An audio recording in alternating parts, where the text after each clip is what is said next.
Welcome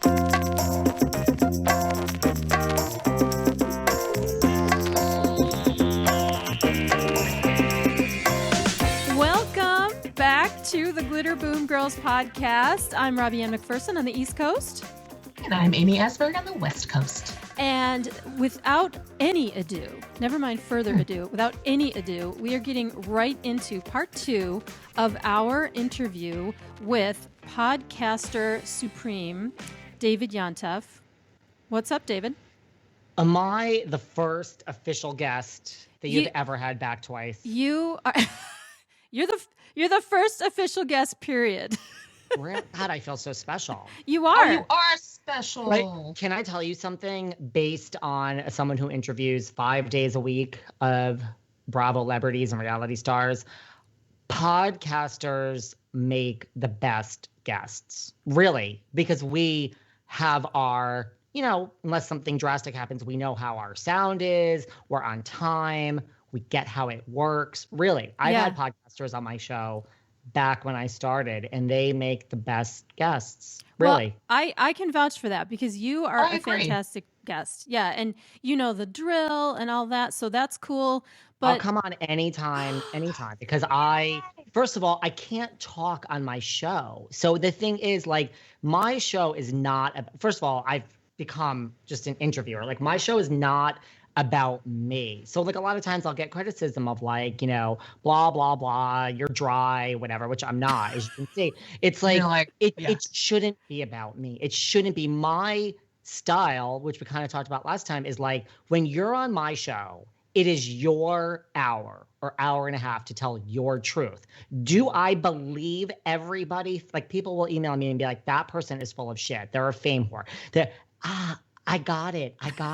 I agree. But it's not, I'm not going to say that. And it's not my place to say it. So you tell your truth, and I have my own opinion, which I keep to myself. And I really, that's a true journalist. Yeah. And I won't share my opinion. I had Candace Dillard on from, I don't know if you watch Real Housewives of Potomac. She was at the center of the drama. I do.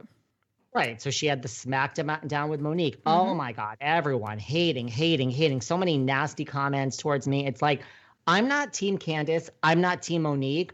I'm team Behind the Velvet Rope podcast with David Yontef. If Monique wanted to turn around and come on my show 30 seconds after Candace, I would have sat down with Monique just as long as I did with Candace. Right. Candace wanted to come on. Haven't heard from Monique. Doesn't mean I'm team Candace. I have to say, in the real world, my interactions in dealing with Candace, I fucking love Candace as a person. She is wonderful. We bonded. I feel like she knows what she's doing for reality. Like, I love Candace as a person. Whatever happens on the show, who egged who on, I'm not getting involved in that. It's like, it's not my job. So right. that's really you my got it. style. Yeah, and right. You're I'm not biased, even if and that's the other thing. People are like, I hate that person. Sometimes I feel like saying, I don't like them either. This is the last fucking person I wanted to talk to from this show. They're the one that said yes. So here they are. And it's for all the audience to decide what they feel. It's not like I'm not going down the list and picking like, do I like this person or not? Of course I get more excited by certain guests than others. Right. I will interview even if I'm not excited about you, because now we're 5 days a week and it's a job. Because you got to have some content. Yeah, and there's people that I've interviewed that have just fallen into my lap. Like, I interviewed like Suki Hana from Love and Hip Hop. I don't particularly watch Love and Hip Hop. I took a moment. I had to research Suki Hana. Mind you, she's like 1.4 million Instagram followers. And she's in on the joke, and she's lovely. And it was just a great show. And then the show comes out, and then I got numerous DMs from people that are like, it's so great to see that someone like myself that looks like myself on your show. It's so great to see diversity. And I'm like, yeah, this is why I don't just stick to shows that I know or I like, Right. You have everyone on that wants to come on. I mean, within reason. It's not like we're an open door, but a major cast member who's like an internet sensation from Love and Hip Hop, well, that's on brand for our show. Sure. Yeah, and absolutely. I gotta, if anybody has not heard part 1, you have to go back and listen. In fact, stop right now and just go back and listen to part 1 and then resume this right here. Because in part 1, we cover a lot of David's history and how he got to his podcast. Like, I mean, I thought that Vicky Gunvalson interview was pretty jaw-dropping because even after all those years on Real Housewives of Orange County, you know, they get guarded and stuff like that. But as you said, your job is to just create a space where they can be themselves, right? And so, like you said, if they're a fame whore, if they're a bitch, if they're really nice, you know, you create that space for them and you know how to just let them kind of expose themselves. That's a real talent. Vicky was one of my, first of all, just what it's done for my show. It was one of my biggest, it went viral. It was on Wendy Williams. It was all over, but not even that. Like, she said stuff about Lisa Rinna and then Lisa replied. So now when you have it's like I mean, this isn't my goal, but I created this press. I created this feud. Lisa Rinna and Vicky are now feuding because of me. So that's when you're like, well, I'm good at my job. Yeah. I mean, that's not really my goal. My goal isn't to take you down, but that's when it's like, but just in terms of a person and interviews, the Vicky interview was one of my favorite. Yeah. Now, I don't know where I'm going to be in 2 years. I mean, I'm not going to be out of business, but it does keep me up at night.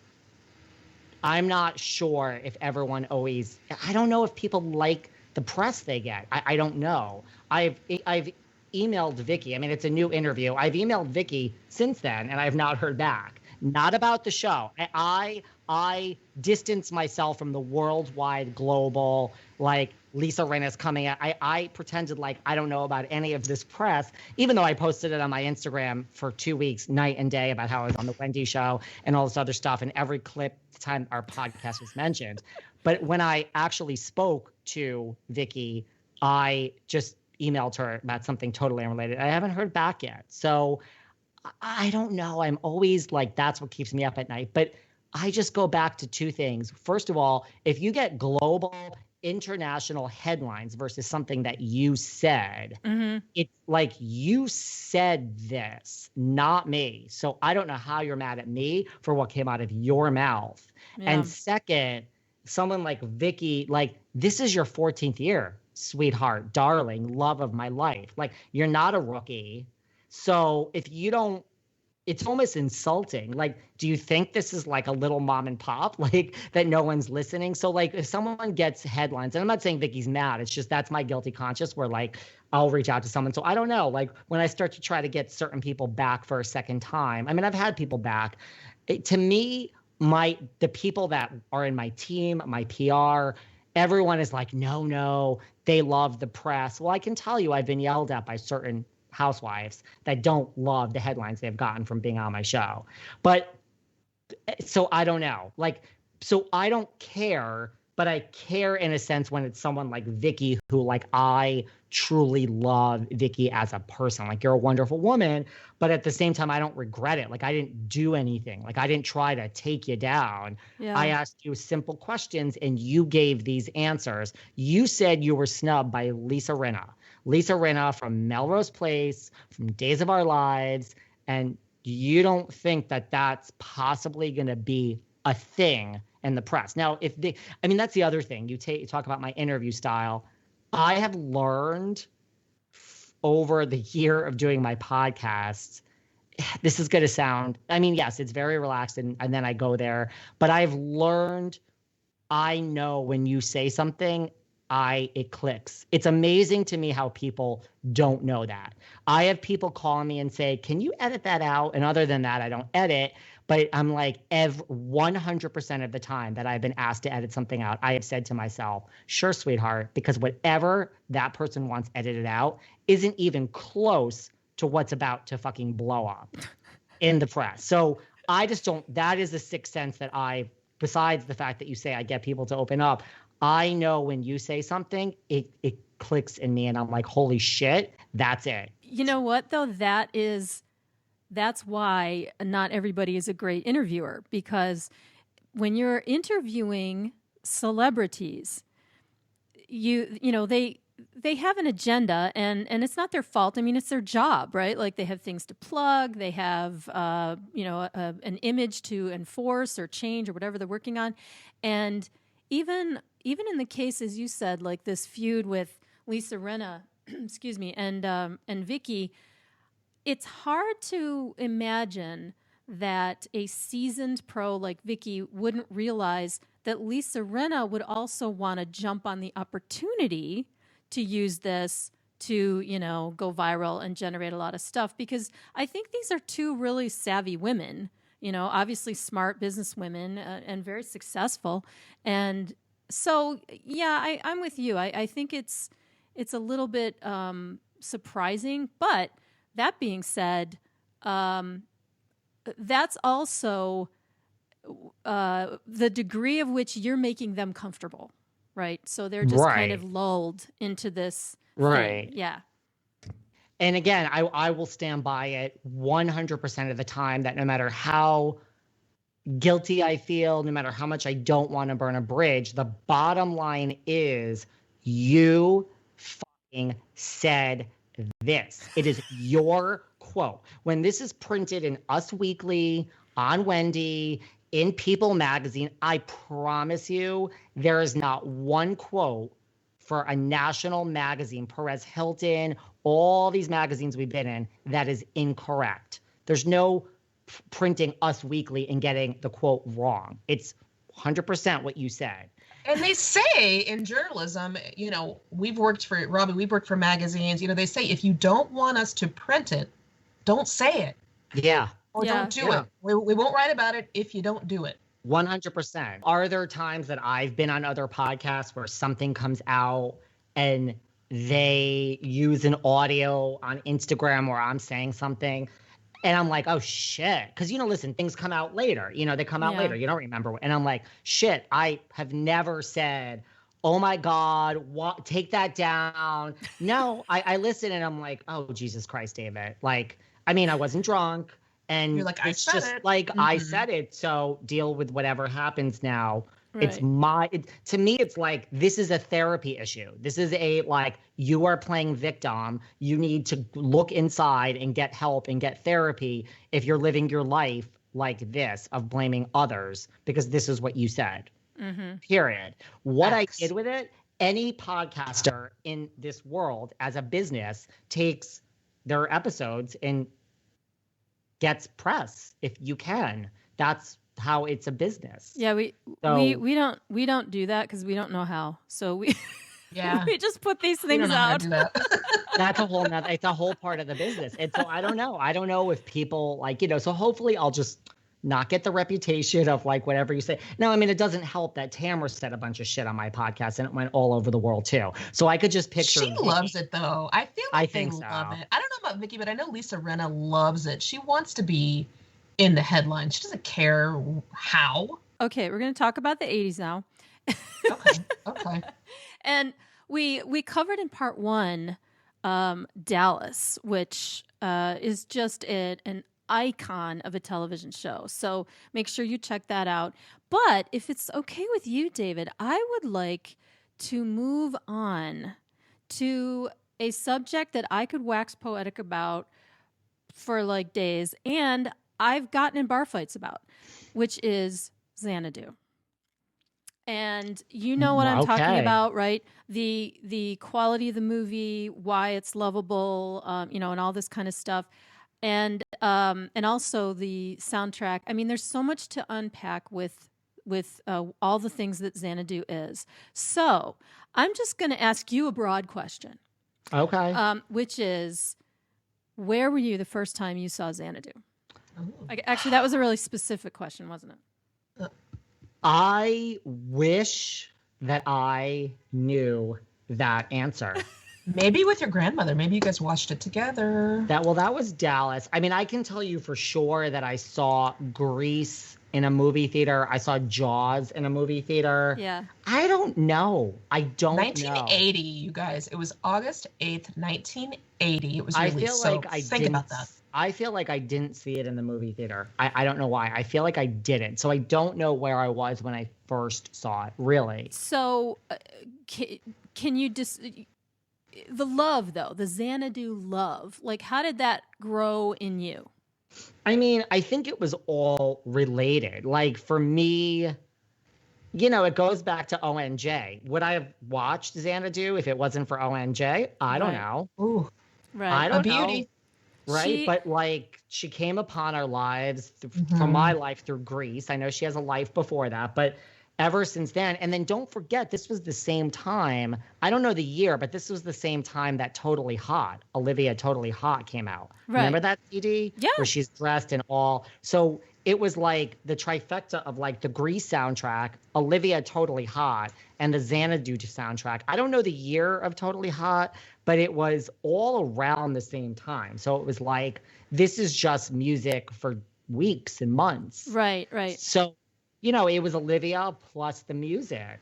Yeah, and Gene Kelly, and they're, I mean, Totally Hot came out in '78 on vinyl. That makes sense. Yeah, that makes right around the same time. But she did a great job though. When she's like Good Sandy, and that was kind of in line with her image from her initial "Have You Never Been Mellow," and then she goes on to do Grease, right? And then she makes the Hot Sandy transition, and then it was almost like she was Hot Olivia, like after that, right? I mean, I assume someone said, like, you better capitalize on this and your next CD needs to be, because I mean, that cover, that was Hot Sandy, like right after, I think it came out right after Grease or around then. Yeah. And it's really the only Olivia CD per se in and of itself that I play on rotation. Like, like besides Greatest Hits, like I play the Totally Hot all the time. It looked like she was wearing like a black members only jacket on that or something. It was like all black. Yeah. And she had kind of a short hair, like leaning up against sassy like hairdo. 80s marble. Yeah. Yeah. And now it was like a scribbled word, Olivia. Remind me the track list, Aim, of Totally Hot. Was that what was the list? Tommy, hold on a minute. It's like Give Me All Your Lovin'. Give Me All Your Lovin'. I'm looking at it right now. Here, I mean, it's in my... Please Don't Keep Me Waiting. Dancing Round and Round. Talk to Me. Deeper Than Night. Deeper Than the Night. Mm-hmm. A Little More Love. That was a hit. Oh, I love that one. Yeah, that was the monster hit, right? And Totally Hot. Yeah. You like know these... You know these songs. Oh, yeah. I remember that whole... and I remember the video that... She is a super talent, and so she gets this movie Xanadu, and and I can just offer this, and then David, you tell me if you can relate or you have a different take.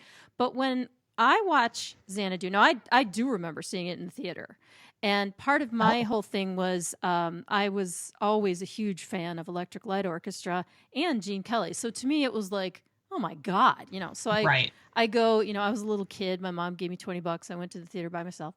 So I watched this movie, and it was like all of my favorite things mushed together, roller disco and Olivia Newton-John, all these things. But the movie has, to me, such a heart. Like there's just this warm fuzzy and this... You care so much about the characters in it. And I know it's not like a, great movie technically, but I don't know what makes a great movie, Like, I don't know. Tell me, what do you think today when you watch it?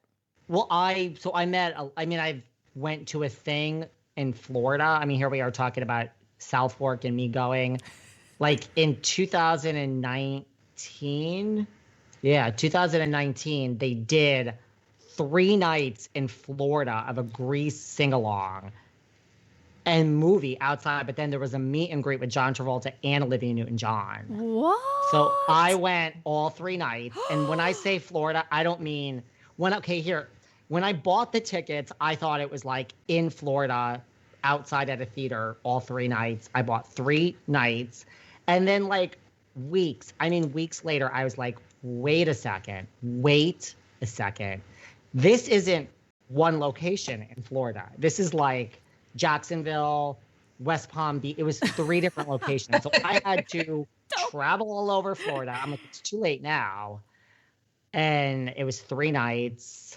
and 3 nights of hanging out with John Travolta and Olivia Newton-John, so to speak. Were they dreamy, both of them? Well, she also wasn't doing so well, which you knew at the time. So it was like she stayed seated, and it was like, during the picture, they're like, you can put your arm around her, quote unquote, but just don't touch her.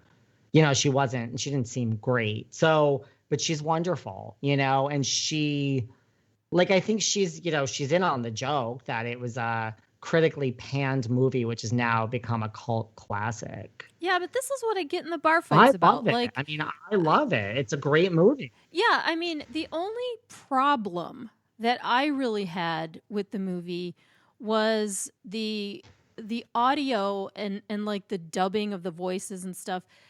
That wasn't so great. That was kind of low budget. But when you look at in context at the time, and you look at the special effects, and then in the middle of the movie, she does that solo song, a miracle is all you need. And that's like a 3.5 minute single tracking shot. Like there's no edit. It's to be respected. It just slowly moves, zooms in on her, and she just sings it. And if you watch the movie in a big screen theater, I saw it a couple years ago. They did like a reissue. It's really a stunning movie to watch. And okay, the effects are kind of hokey, but that's because it was 1980. And so I always bristle at the whole critic bomb thing, because what is it supposed to be? It's supposed to be, this whole roller disco. That's the 80s. Yeah, like this extravaganza, and that's what it was. And you know what? It was kind of a remake, or it was the plot of the film Down to Earth from 1947. That was used as the basis for it. It was like an old Rita Hayworth film. Oh, I didn't know that. People love that film. I never knew that. Well, they did put many tube tops and roller skates in, so you didn't recognize it. But also, however, it's like, look at the music from the 80s. The music itself, it holds up for me. It's great, but like the music for the 80s makes no sense. Like if you focus on it, I'm not talking about like all the major hits. A lot of the major hits didn't make sense, but like Duran made no sense. I know that. I love Duran. They're like in my top 5. Oh my gosh, John Taylor. Yeah, we love. You know what too. I mean? Like think about all those strange just songs. Like the Reflex. Like I still don't understand the Reflex. And guys. Like Tacoma Star and Rock Me Amadeus and just oh my gosh, I don't even know Safety what else. Dance. Yeah, like Safety Dance. What songs that made no sense, but yet. But why they worked really quick is because now we're looking, and they do this with those commercials for medicines that are like the side effects are you're about to drop dead. You're looking at the commercial and their visual is taking over, and you're not really listening. And that's what they were banking on in the 80s with all those videos. You're like looking at Duran on this yacht sailing, and you're not listeling like, hey, the words make absolutely no sense. You're looking at John Taylor. You're looking at John Taylor, and you're like, wait a second. So you're not really, I feel like the videos are what made it not matter that the song didn't make sense. I love this segue. Okay, so David, in the 80s, what let's move forward. Okay, you know how there's this big retro movement in the late 90s even, and in the early 2000s. Were there any like 80s clubs that you would go to, or can you reminisce about some clubs in the 80s? Because the club music, it was dance music, right? It was all like, it made you move. So tell me about your experience with 12-inch singles. I was into that, but I was more into just like, the mainstream pop, like this is the album and I don't need the remix. I would rather just go on and get more new music, really. Well, okay. Some of your top I was collecting albums. Music. I mean, it was all about, like if I didn't realize I was gay at this point Are you going to say Erasure? Are you going to say Erasure and Order right now? No, but that's very gay music too. But it was really for me, like, still is all about Madonna. Madonna's the queen. Madonna. But also, I was like Madonna, Prince, Cyndi Lauper, Tina Turner, Duran Duran. That's all gay music. So, okay, so you weren't like a club, you weren't a club yeah. kid. You weren't like in the 80s club music. Not really. And like I like the alternative. Like I love like Depeche Mode, Erasure, Pet Shop Boys, but it was more like the real stuff for me was the pop. It was like Madonna, Prince, Cyndi Lauper. Yeah. Okay. So like top 40. So fun. And did you you know, go like up in my old, sorry. as I went on, it was more like Pet Shop Boys, Depeche, but I wasn't like goth, like mood music, like The Cure. I love all that, but to really have me go absolutely ballistic and freak out, it was like Madonna, Prince, Cyndi Lauper, Culture Club, yes, In Excess. Oh, the Go-Go's. I mean, I still have seen, the Go-Go's. These were my things. I'm gonna say that was 1984 was the year for all of those things at once. I'm gonna pick that year. Yeah, that was kind of, you're right. That was like a vortex. What are you listening? Are you listening on a Walkman, a boombox, how do you get your tunes? I think the radio was mostly in the car. I feel like I've never been, even now, I'm never like listen to the radio. It's more like, you know, MTV. Yeah. And then buy what I want, you know, not really listen to the radio, but probably then, like a home stereo or like a Walkman with a cassette. Okay. As opposed to a boombox. It was like a home stereo, which stayed, stayed in its base in my room, and like a Walkman. Yeah. Yeah. Okay. But never really the radio. Maybe like, Sunday's top 40, like the countdown. Casey Kasem. I love those. Yeah. But it was like, okay, this is the music from MTV I like, and now I'm going to buy the tape or the. It gave you a good sampling. It was a good sampling. Yeah. Yeah. And do you remember where you were the first time you heard Madonna? No, but I would venture to say, I can tell you I didn't get into Madonna the first album. It was Like a Virgin. I mean, I imagine for me, it was the Like a Virgin video with the lion. And then I went out and bought Like a Virgin. And then I was like, well, why haven't I bought the first album? And then I did. And then I was like, now this is my obsession in life. Right. But I mean, I'm 90% sure it was the Like a Virgin video, not necessarily like on the radio. It was such a fierce video though, Rob, because they would freeze frame when her necklaces were out, and something about that, and then she kind of ducked before she went, and the poofy sleeves and the lion. Bracelets. Oh. And then you go and you find like the video for Lucky Star, and then that was more Virgin bracelets. It was all good, but it was just. Did you try to do that dance? Did you try to learn the Lucky Star dance in your house? I did not. Rob, did you? Hell no, I'm a klutz. I couldn't do that. Girl, you know what? I have to amend that statement. I probably did like in private, and thought I was so fly, but I mean, and then you kind of ducked down at the end and went like this, like with your chin on your. Yeah. I mean, when people ask me like, what are my favorite Madonna, CDs, and I mean, we're talking up through the most recent Madame X, like a Virgin is always like, I'm trying to think, that might be my number 2 or my number 1. It's up there. Just that whole CD I love. Mm-hmm. What was Dress You Up? What album was Dress You Up? That was that. That was like a Virgin. Oh, you guys. Love that. I'm sure you've seen her shows, right? How many times have you seen her in concert? Oh my God. Like everything 1 million times. Even Madame X I saw 1 million times. How was the Madame X show? Way, way, way better than I thought it would be. Oh, here's 80s for you. I talked last time about how Taylor Dane was on my show. I interviewed Carlton Wilborn. It's not out yet. One of the lead dancers from Blonde Ambition. Maybe this is more 90s, but we did a special 2-part. It's coming out soon. So he must dish a lot on Madonna, right? Yeah. We get he was a good booking, and we go there. I've tried to book Christopher Ciccone, her brother, but that has yet to happen.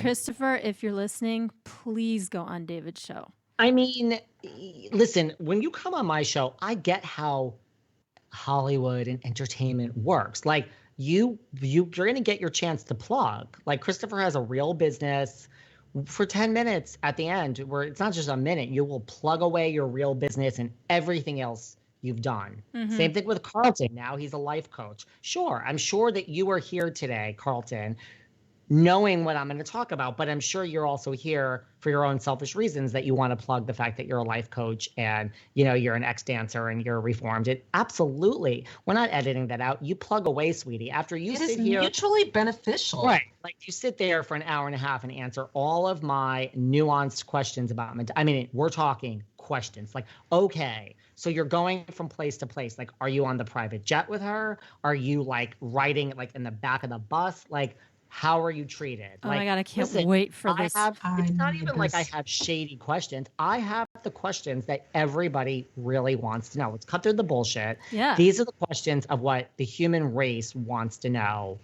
happened. Right. That's right. I actually remember him because I saw the tour in Toronto. And that was the first time I'd ever seen her in concert. So that was 1990, I think. And I was blown away by how warm she is in concert and how much she connects with the audience. I guess I kind of half expected her to be, really good, polished and everything else, but I was totally unprepared for how, like, I was in the 5th row, which was crazy. And so I saw her pretty close up, and she just glowed. She radiated like love and all this crazy stuff that you just wouldn't expect. Like, I was thinking that, she was going to be like the express yourself Madonna, and kind of distant or guarded or whatever. Totally not the case. And what a show. Oh my God. I fantastic. think for her, like, just having seen her so many times, it's kind of like, yeah, it has to be perfect and all, but I think I'm kind of the same way. I'm not comparing myself to Madonna. Like, I don't have that ego, but it's like it's a business. And I think like her thoughts are, I will give you everything of me when I'm here on stage, because that's Madonna. Don't wait outside for me. You're not going to get anywhere near her now, but it's kind of like, don't wait outside. There's no pictures. There's no signing anything. There's no, we're not checking the DMs. I'm not getting back to you. It's just like, but when I'm on stage, I will give you everything, and I'm here, and just exploit me, take me in, have me. I'm yours. Yeah. That's a great way to put it. You can't get mad at that. No, because that's, what? Quality. That's she how it's works supposed hard. to work. Yeah. To me, that is how it's supposed to work. And when you're in the audience, all that you are asking for is, be this person right now for me on stage, like play the songs and be, the fabulousness that is you and all that. And so what was your favorite tour? I would probably have to say either, maybe a 3-way tie, just without overthinking it. I would say the Virgin tour way back with the Beastie Boys opening where they got booed off stage. That's what everyone, if you read about it, that's right. And that's what it says, but it's true. Like, they got booed off the stage. Mm-hmm. And then Confessions was so great. Confessions on a Dance Floor. Yes. It was like when Madonna, I'm not age shaming because I'm like old, like everyone is, but it's when Madonna like still could be Madonna and was just doing things. She was at a certain age where she shouldn't have been able to do any of what she was doing, but it was a young enough age. I don't know. I'd have to look it up, like 40s, 50s, where you could still do insane things like jump. And the things she was doing, which, she can't do these things anymore, which is fine. That is not age shaming. But that was just like, wow, like you're insane. This is what like a 19-year-old should be able to do. And Madam X, she took it back to these small theaters and didn't really do a tour, did like a residency in Brooklyn, a residency in Chicago. And like, at first you're like, I don't know about this, but it was so like it really was what she described it as. It was like seeing a Broadway play. It's like very intimate, it sounds with like. Madonna. Yeah. And it was like a Broadway play. Like it was, because you're there for 2 weeks or 3 weeks. Yeah. So her shows are always involved, but it really was like it took you on a journey. And so Madam X, like a virgin, I mean, first and last and like the middle, like we're covering all bases here.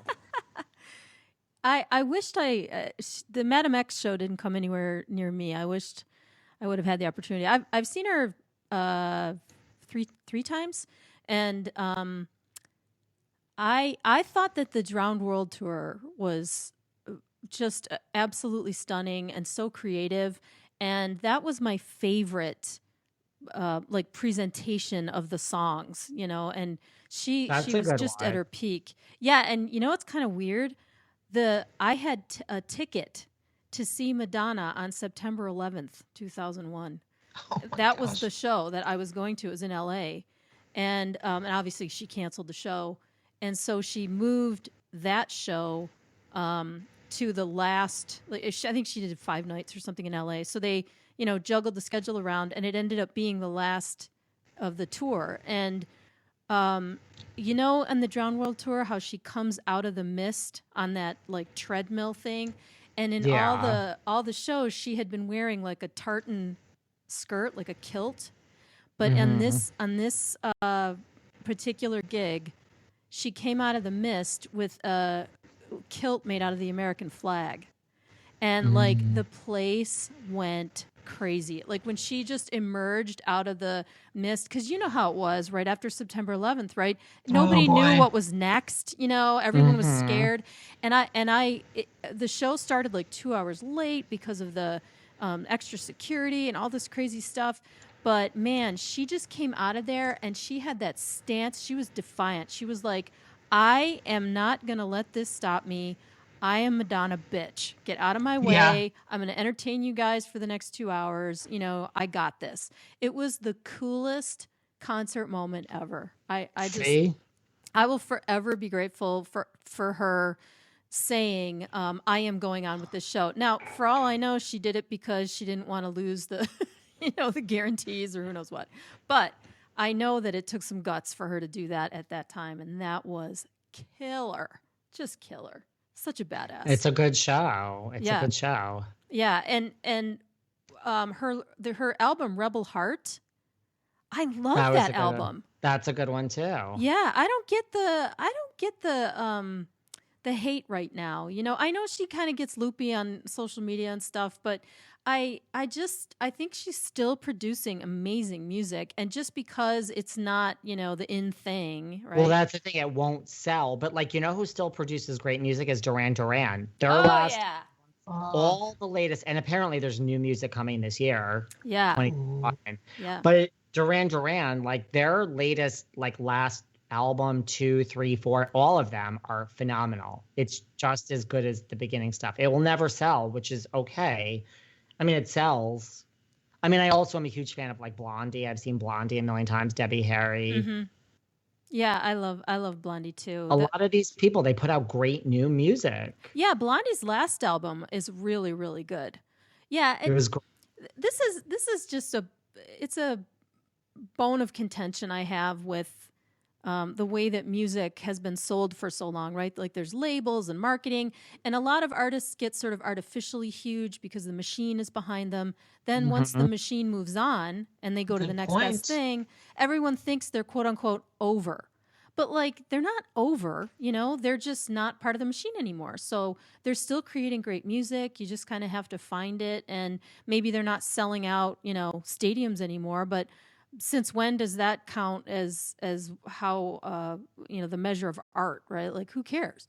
I like that they still exist. Like it just makes me happy that in the background Duran Duran is still playing music. I'm just happy about that. Yeah. And like still fucking great. Right? Oh my God, they're so good live. Can you get John Taylor on your show and then tell us where he is?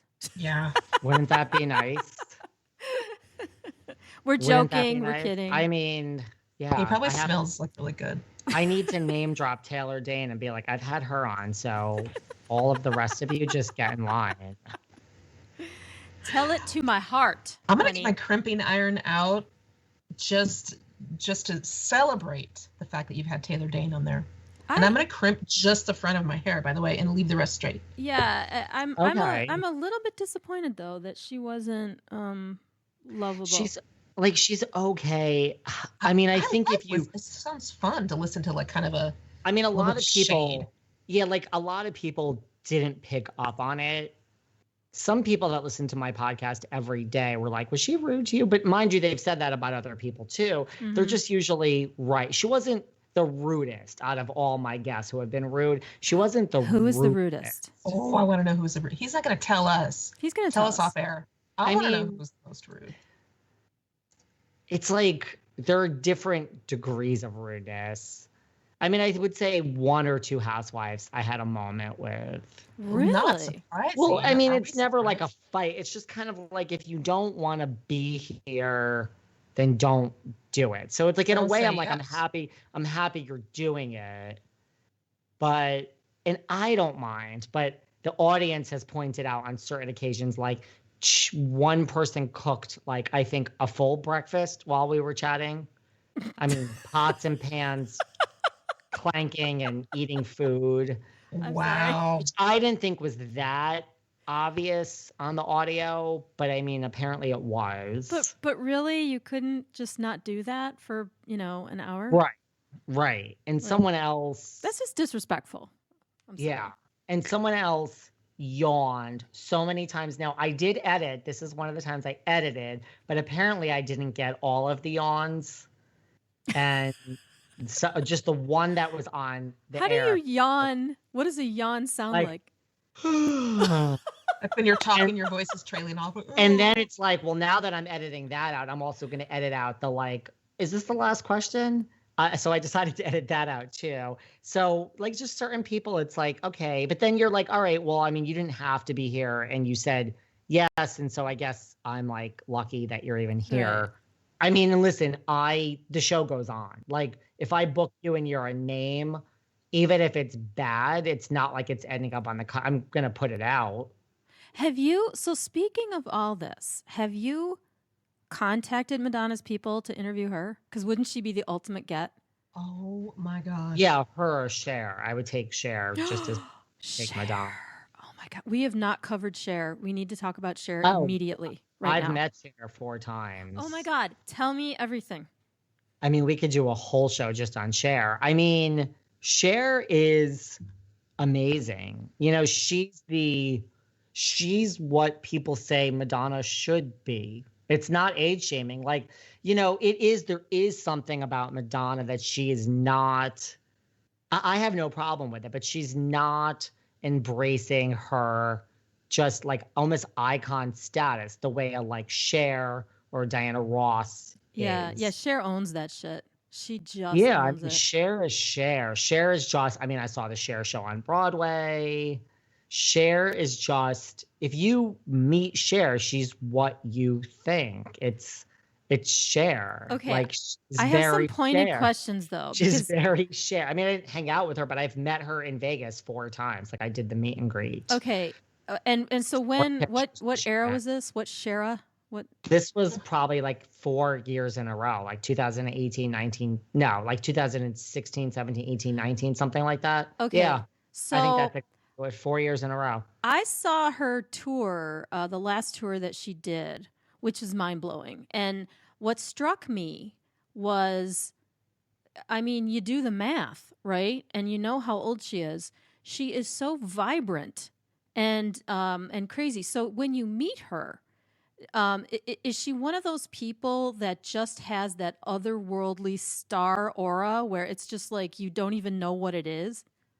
Yes. Like I always say this, like, now because of what I do and I talk to all these people 5 days a week, like I have a completely different relationship to fame, celebrity. Right. It really, really, like, I don't care who you are. Mm-hmm. It's really hard for me to get like, just like, yeah, like I don't understand what's going on. But having met Cher 4 times, I mean, every time, I mean, the 3rd time I lost it and she's just like, like you've met me 2 other times, like why now? I mean, she doesn't really want you to lose it, but I did. Yes, she's just, you're like, well, part of it is like you're having an out of body experience. Like, I don't have the like, you're a celebrity and I'm not. It's more like what you what you are in the world. Yeah. Like you're like the concept of Cher just in and of itself is so unbelievable. But yeah, like when you're with her, you're talking to Cher. Like it's not like, oh, let me change into sweats and now I'm not Cher and I look different. I mean, even when she did, one of the pictures was in a very casual outfit. They're all on my Instagram. It's like all 4 years, you just swipe, but it's still like Cher. So she's Cher-esque, the mannerisms, the voice. It's like you are standing there. There's no other way that you can describe it. You're talking to Cher. So It is that like out of this world, like, I don't even understand what's going on right now. There needs to be a new adjective to describe Cher, because there is not one presently. You know what? I have one.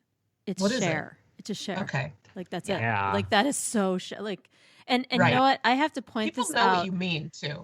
So we can see each other, right? We see each other. So I can see Amy and I can see David. And David, while you're talking about Cher, like, you guys, you go to his Instagram, you can see what he looks like, but he has these big, beautiful blue eyes and his whole face is like lighting up. Like it's so, you can tell how much, you can tell that you had these great experiences. And so could you tell, like, did she smell good? She looks like she smells really good, like some exotic perfume. Good. It smelled good. And I have to say, like, like I told you, I do all these like celebrity meet and greets and whatever. Like, there's varying degrees when you're not using your phone, people's professional photographers. I don't know where Cher has found her team, but all 4 pictures, it's like, you meet someone 4 times. You have 1 good picture that's great and 2 that are okay and 1 that's no. I forget about her. I look phenomenal in all 4 pictures. It's like whoever is taking these pictures, it's like, they're like 4 pictures where you're like, wow, she looks great. I look great. I don't know how you got like this. Her magic drifted onto you, I feel. You're just waiting for I don't want to go back one more time because the picture is going to be every time. It's like the best picture ever. So. Wow. And the like up close even. So she looks great and vibrant and everything up close even. And she mixes it up because like I have pictures with dark hair. I have pictures with the blonde hair. Each time you're like, God, please don't be wearing the same thing. Nope, different. So like, you get 4 variety pictures of Cher. See, now that is even Cher. Like, celebrities, they do the meet and greets and they're literally, you could put a piece of cardboard there. They're just like, oh my God, okay. But no, not Cher. Cher has wardrobe changes. She has like fly people taking pictures so that everything looks good. I love it. You're not getting 15 minutes with Cher, but you have that experience and it's a real conversation and it's Cher. Yeah, like she's gracious enough to give you your moment. Yeah. And, you're standing next to Cher. So like, you can't really say, what do you expect? 1 minute is more than you could. She could say, I'm never doing this again, which might possibly be the case now that we have COVID in the world. Like, I don't know why any celebrity would ever do a meet and greet again. That's just me. I mean, I hope I'm wrong, but this may never happen again. Like whether Cher performs in Vegas or not, there may never be. And it's very easy to just cut the meet and greets out and be like, no, thank you. I don't need the extra. And she actually donates the money from it. Oh, that's cool. That's so Cher. That's so Cher. That's lovely. But I mean, I don't know. So now that this new world exists, I'm just like, God, we had it good. I mean, we had it good in a lot of ways, but I'm not sure there's going to be a meet and greet with Cher anytime soon. Yeah, I think you're right. I think that at least for the foreseeable near future, the only meet and greet I've ever really done was I'm a complete and utter Styx fanatic. Like I love Styx. And I have the Styx meet and greet. You do? When did you meet them? They did like a joint thing. It was Styx, Joan Jett, not meet and greet with Joan Jett. Styx, Joan Jett, and someone else. And I did this. Joan Jett doesn't do a meet and greet because she had a stalker. Oh, that's scary. I would love a Joan Jett meet and greet, but I did. I don't know when I did a Styx meet and greet, but I did. Weren't they fun and adorable and nice? Like I just love them.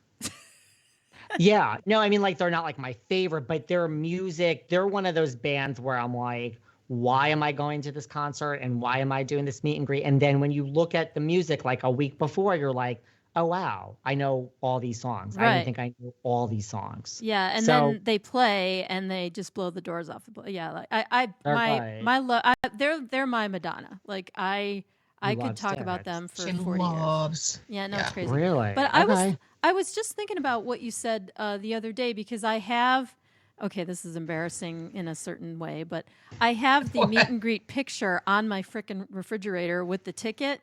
You know, like that's I don't cute. know. I love that because they asked you to do like a funny thing, and I said, okay, what if we did a kick line?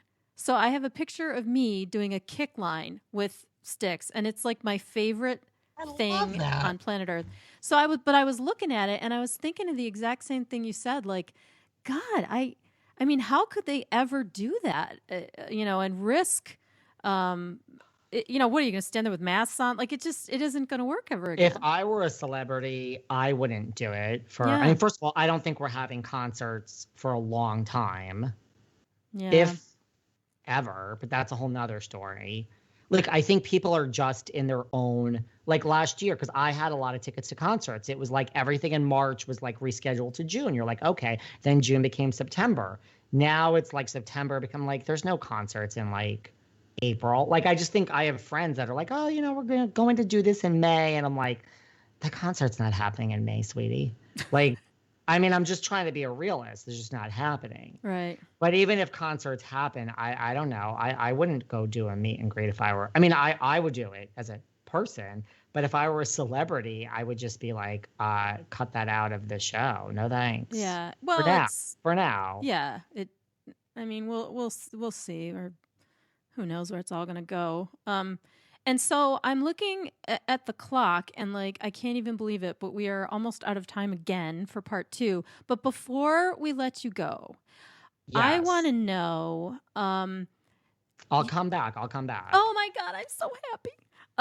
Okay. So we know, well, he says he's coming back. No, really. So other than Madonna, who is a guest that you are just dying to have on the air for whatever reason? Just, who is like, you can't wait to get them on the show? Madonna and Cher would be at the top of the list, but in reality, no pun intended, like, because neither of them will be coming on my show. I mean, I would love from like the reality world to have on, which also is not happening. Like, I would take a Lisa Rinna. I'd love to have Lisa Rinna on. No, just, but why do you think it's not going to happen, though? Why wouldn't she come on your show? She'd totally come on your show. Because some people just don't do podcasts. She doesn't really do podcasts.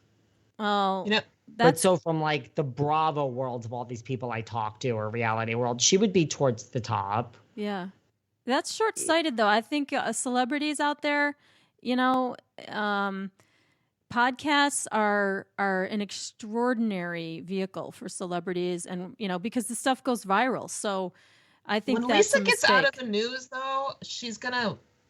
If anything dips for Lisa Rinna, you're gonna get that call. I'm calling it right now. You know what? Let's ask the Magic 8 Ball. Should we ask the Magic 8 Ball if she'll come on your show? Will it ever happen? It doesn't have to happen today, but like ever. Okay, I'm shaking. It's so happening. That one's happening. Will Lisa Rinna actually come on?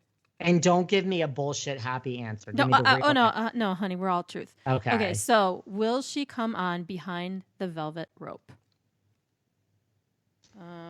Wait, I can't see it. Put your glasses on. It says it is certain. Really? It is certain. The Magic 8 Ball has spoken. Okay. Rinna, have your people call David's people. Right, like we're in no rush. We could take time, and it doesn't have to be this year, but as long as it's sometime. All right, we're gonna set that up. We're gonna make that happen. We're gonna manifest it. Right? Oh my gosh, I'll take it.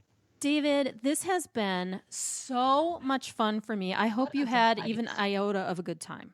I did. We have so much. We had just begun to scratch the surface. Music, TV, movie. Like there's so much we could go on. Right. Forever. I know. I feel like we were all over the place, but it was just such a great time and a great conversation. You are such an interesting person. You know, podcasts aside, like the fact that you've had all these careers and all this stuff. I mean, I would love to get into even more of that. So. And you didn't think I really knew my 80s. So I told you, I was like, if I come on, trust me, I can spew forth 80s chatter. I did not doubt. I did not. Once you said that you had been to the South Fork thing, I was like, oh, he's for real. You're like, okay, for real. This is the real deal. Yeah. All right. So you guys, well, I'll let you say it, David. Give everybody your location and your 411. Yes, on social, out of all the places you could find me, the easiest is just Instagram at Behind Velvet Robe. That is really me, at Behind Velvet Robe. I accept people. I follow you back. I check DMs, so at Behind Velvet Robe. And if you really want to listen to interviews all week, Behind the Velvet Robe. And some of it's 80s and most of it is reality TV. And we get dirt. We will get the dirt for you. Yeah, the people give... David gets them to offer up their own dirt. Like that is, but hey, it's a skill. Truthfully, it's a skill. I am a firm believer in you're only as sick as your secrets, right? Like, why are there even secrets? Like, just get it out there. Just let it out, right? That's People how you are make forgiving. friends. Amen. People are forgiving. Yes. Amen. Okay, so thanks everybody for listening, and gosh, we can't wait to do this again with you, David. So check out Behind the Velvet Rope and our podcast, Glitter Bee Girls. Whatever you're listening on it now, we're also available on YouTube and Apple and Spotify. And you can also go to the website, glitterboomgirls.com. So there's a million different ways to find us. I'm Robbie Ann McPherson on the East Coast. And I'm Amy Asberg on the West Coast. Thanks for listening. And thank you, David. Thank you so much. Thank you. Bye.